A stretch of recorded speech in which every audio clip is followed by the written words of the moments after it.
Hi guys, and welcome to Kettle Chatter.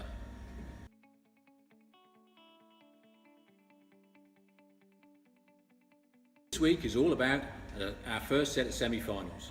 As you may well know, all four of our semis this year are on the awesome linear fisheries on Brasenose 1 and 2. These waters are well known in the match scene for all the right reasons. They've got a great stamp of fish and they're very fair wind venues. And also, you get massive hits of fish. This is because the fish tend to patrol around both the lakes in huge groups.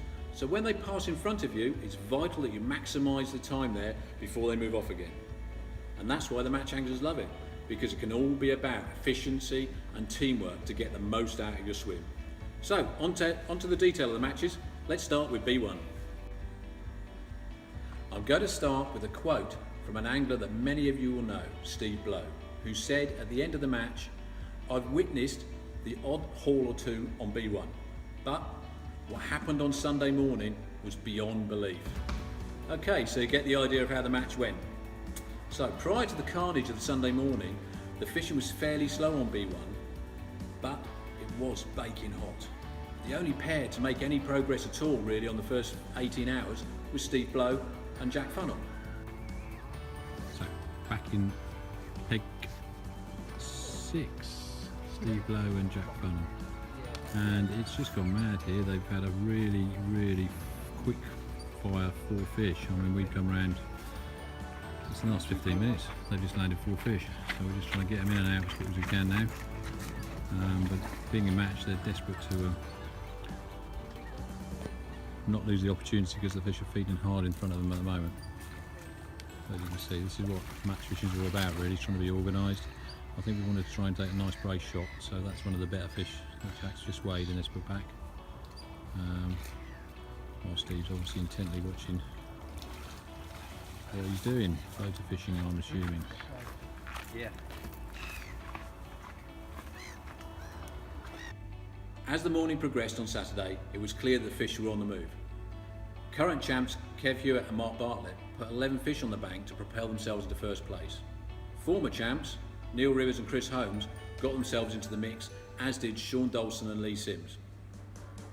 In the early afternoon, a huge group of carp decided they wanted the sun on their backs and headed the shallows in front of Bob Anderson and Adam Hiley.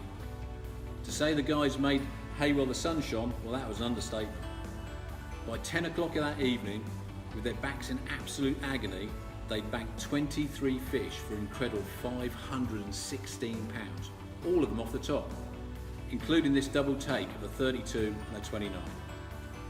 That gave them a great total of 636 pounds, which would see them through to the final. And to be fair, we all fully expected them to win from that position, as everyone else was so far behind. But we weren't finished yet. Several other pairs got things rocking in the last 12 hours. Sean and Lee were the big movers overnight, moving into second, landing 9 more fish, and Kev and Mark got themselves into a solid third spot, landing loads of fish, including a brace totalling 72 pounds along the way.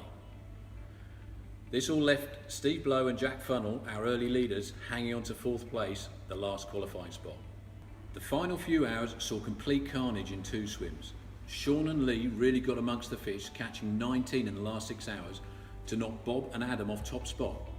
While directly opposite them, Dave Coldclough and Andy Lennon came from an overnight position of 7th and 120 pounds off the pack to pinch 4th spot of Steve and Jack in the last hour of the match.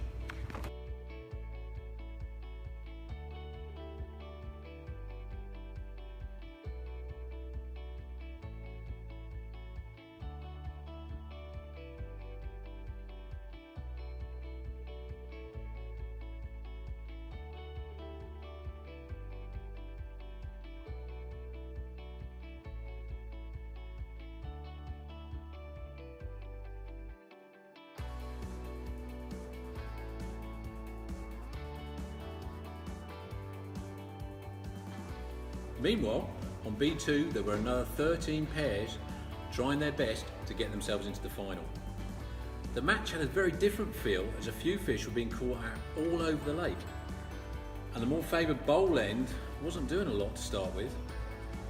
But with the low numbers of fish, it was a really tight start. By Saturday morning, 10 pairs were off the mark, with Rob Burgess and Mark Cavacuti on the point swim leading the way, and all they were doing was just consistently picking up fish.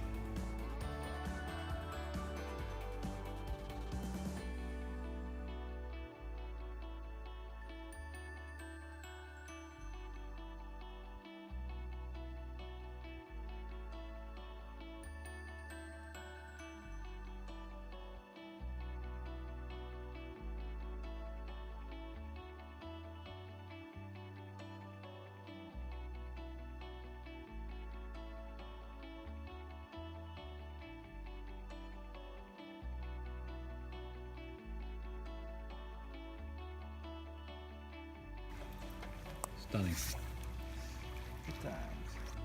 During Saturday, the fish seemed to return to form as some of the swims in the bowls started to catch. Kevin Clark and Stephen Sherwood were the major beneficiaries early on Saturday, when they would end up in 3rd place at the end of the day on about 137 pounds. Just like B1, B2 can always also produce some hits of fish, as Ryan Gardner and Andy Knights found out, coming from nowhere to 2nd in a few hours with 152 pound of fish. And then boys, some thoughts as we're getting into the last hour. Just not really thinking about it and just fishing really. Just we've got quite a few fish in front of us. And That's far too cool. You're meant to be going, oh God, I can't stand it. I'm if so you look excited. there, that's happy days. So I just got to get this rig back out to be fair. I feel alright. Just really enjoyed it to be fair. So cool. But you've had a great run this morning and yesterday, haven't you? Yeah, we had like 4 hours yesterday of like this, but after the first sort of like we had nothing for the first 24 hours, but they kind of turned up, which is sweet. All good. Well, better let you get on and catch some more, boys. Nice one, cheers, mate. Another pair who were managing to trickle a few out were last year's runners-up Dan Vallis and Liam Hodges, who, having come last out of the draw, really didn't fancy the chances initially, but going into the last night they were certainly well in the mix. As is so often the case, the last morning in matches sees things mix up a bit, and this match was going to be no exception. Liam and Dan had had a great night, pushing them into 3rd spot, just £5 off 2nd, and Rob and Mark had caught 4 more fish overnight to secure them 1st, with Kevin and Steve clinging on to 2nd. Mark Johnson and Kevin Reynolds were in the last qualifying spot as we headed towards the hooter, but as is so often the case, a flurry of fish, only 4 in this case, in the last hour for Ryan and Andy bumped them up into 2nd and Kevin and Mark out. 1 more fish for Dan and Liam lifted them up 1 more spot, but in reality it didn't matter, as being in the top 4 and reaching the final is all that counts.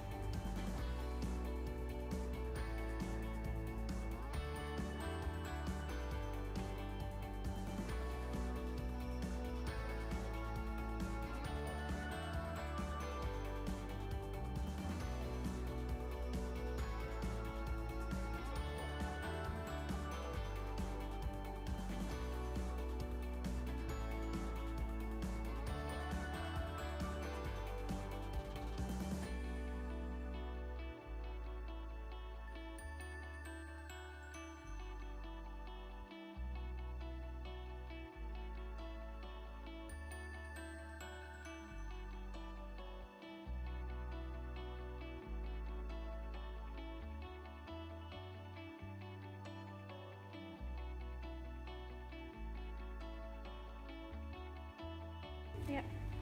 Okay, that's it for now. Thanks for watching, and of course don't forget to like, subscribe, share and all that. You know the jazz. See you later guys.